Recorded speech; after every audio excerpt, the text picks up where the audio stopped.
ये खबर पारुल यूनिवर्सिटी द्वारा प्रस्तुत की गई है। क्या राम मंदिर चढ़ावा चोरी मामले में अब बड़े खुलासे होने वाले हैं? क्या एसआईटी की जांच सिर्फ आरोपियों तक सीमित नहीं बल्कि ट्रस्ट से जुड़े लोगों तक भी पहुंच गई है? और आखिर आरोपी अविनाश शुक्ल ने रिमांड के दौरान ऐसा क्या बताया जिसके बाद पुलिस उसकी संपत्ति खंगालने निकल गई? इन सभी सवालों के जवाब एक एक करके इस वीडियो में आपको बताते हैं। राम मंदिर चढ़ावा चोरी मामला लगातार सुर्खियों में बना हुआ है। इस मामले की जांच कर रही विशेष जांच दल यानी कि एसआईटी ने दूसरे दिन भी अपनी जांच जारी रखी। दरअसल एसआईटी लगातार दूसरे दिन अयोध्या में डटी रही और करीब 8 घंटे तक कई अहम दस्तावेज, बैंक रिकॉर्ड और जमीन खरीद से जुड़े लेन देन की जांच करती रही। तो वहीं दूसरी तरफ मुख्य आरोपी अविनाश शुक्ल को पुलिस रिमांड पर लेकर उन जगहों तक पहुंची जहां से जांच को नया सुराग मिलने का दावा किया जा रहा है।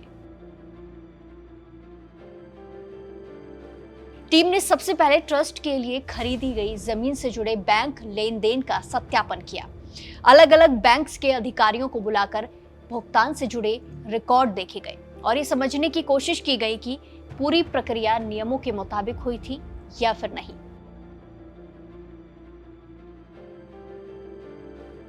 इसके साथ ही उन बैंक कर्मचारियों से भी पूछताछ की गई जो मंदिर में चढ़ावे की नकदी की गिनती में शामिल रहते थे। एसआईटी ने कैश काउंटिंग से जुड़े रिकॉर्ड, पिछले साल के ऑडिट दस्तावेज और आंतरिक जांच से जुड़े कागजात भी देखे। जांच के दौरान कुछ दस्तावेज अपने कब्जे में भी पुलिस ने लिए हैं। शुरुआती जानकारी के मुताबिक पुराने ऑडिट रिकॉर्ड में कुछ कमियां भी सामने आई हैं, जिनकी अब अलग से जांच की जाएगी।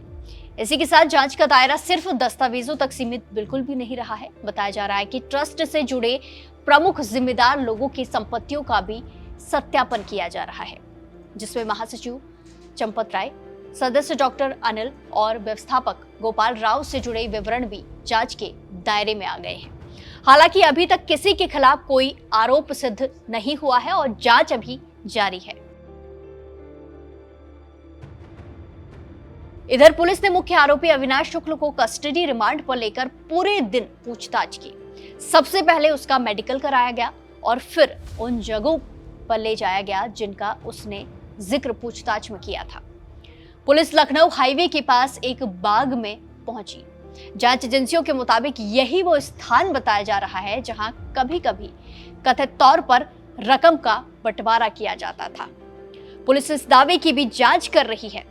बताया गया कि यहीं पर सुनसान स्थल पाकर कभी-कभार रकम का बंटवारा होता था।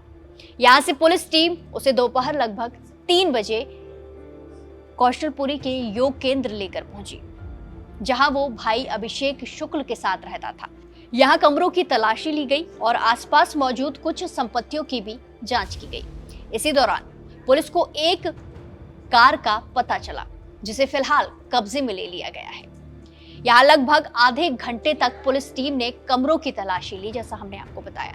इसके अलावा कुछ अन्य संपत्तियों की जानकारी भी पुलिस को मिली है, जिनकी जांच जारी है। दरअसल पुलिस कर्मियों ने प्लॉट भी देखा जिसे अविनाश का बताया जा रहा है। जांच में एक और अहम पहलू सामने आया है। जानकारी के मुताबिक व्हीलचेयर सेवा से जुड़े कुछ राइडर और दर्शन व्यवस्था से जुड़े कुछ सुरक्षा कर्मी भी जांच के दायरे में आ गए हैं। आरोप है कि एक राइडर ने अविनाश शुक्ल से वाहन खरीदने के लिए करीब 2 लाख रुपए लिए थे।